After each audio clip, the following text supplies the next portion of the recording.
नमस्ते, जय महाकाली।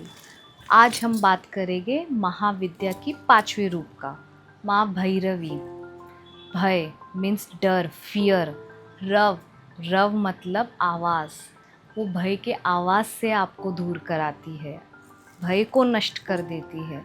वो पाताल निवासिनी है, साक्षात काल भैरव की शक्ति है वो है माँ भैरवी। यदि हम तांत्रिक रूप में माँ भैरवी को देखते तो वो शव में विराजमान है।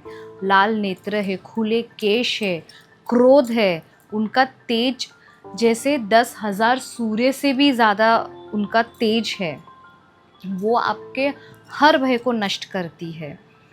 यदि आप स्पिरिचुअल जर्नी में आगे जाना चाहते हो और आपको कोई भी तरीके का भय हो, जैसे नकारात्मकता सोच हो या आपको भूत प्रेत पिशाच नेगेटिव जो इमेजेस आपको दिखते, जो अनुभव होते, वो चीज़ का डर हो, तो आपको माँ भैरवी की साधना अवश्य करना चाहिए। पर बिना गुरु के आप नहीं कर सकते, क्योंकि उनके साथ साक्षात काल भैरव भी रहते हैं।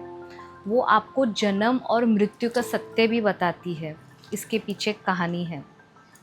जब माँ ने संसार रचाया था, हर तत्व जन्म दिया था माँ ने, जीव जंतु सबको जन्मा था माँ ने, भुवन भी बना दिया था माँ ने।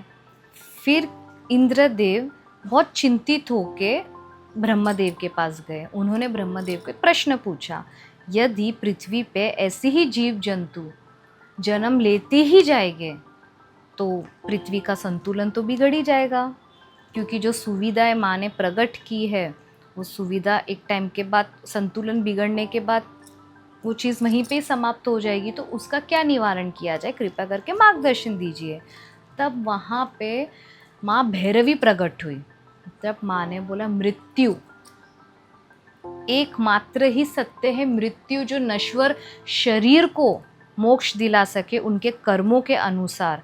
तब माँ ने हर युग में, हर युग के हिसाब से हर जीव जंतु की उम्र तय की कि वो कितने साल तक, जैसे कि ये युग में 100 साल तक एक मनुष्य जीव जंतु जी सकते हैं, वैसे ही माँ ने वो युग से लेके ये युग तक की आयु तय की। फिर माँ ने कहा कि मेरी ही रची हुई भुवन में हर मनुष्य, हर जीव जंतु अपने कर्मों से ही वो अलग अलग लोकों में जाएंगे। जैसे कि यदि आपने अच्छे कर्म नहीं किए हैं तो आप जाओगे नरक में, यदि आपने अच्छे कर्म किए तो आप जाओगे स्वर्ग में। यदि आपने दिव्यता है, जो साक्षात भगवान के रूप को समझ के, ब्रह्मांड के रहस्य को समझ के खुद ही शक्ति बन जाते हो, तो आप दिव्य लोक में जाओगे।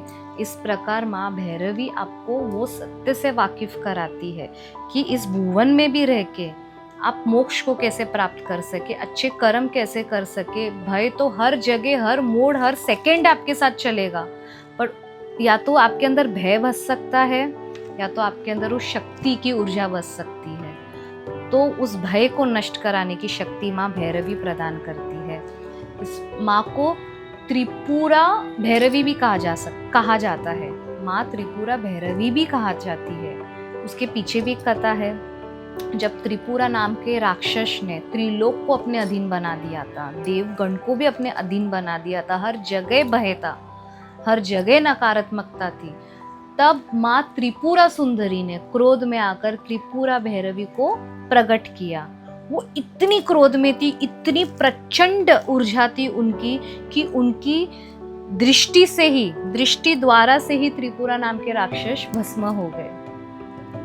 हर जगह भय का अंत माँ भैरवी ने किया है। इसलिए जब कभी आप भैरवी माँ को स्मरण करोगे, तो काल भैरव तो साथ में रहते ही है, पर बिना गुरु के ना कीजिए कुछ भी चीज, पर माँ को स्मरण करो, माँ को स्मरण करो ताकि आप भय से निकलो। पर आपको माँ भैरवी की साधना करनी है, एक प्रोसीजर है उसका, वो आप बिना गुरु के नहीं कर सकते। क्योंकि जब माँ भैरवी आती है, वो गुप्त योगिनियों की भी अधिष्ठात्री है। भूत प्रेत पिशाच, हर गण योगिनियाँ सब माँ के साथ चलती है। तो उस चीज को समझने के लिए आपको गुरु की आवश्यकता अवश्य पड़ेगी। जय महाकाली।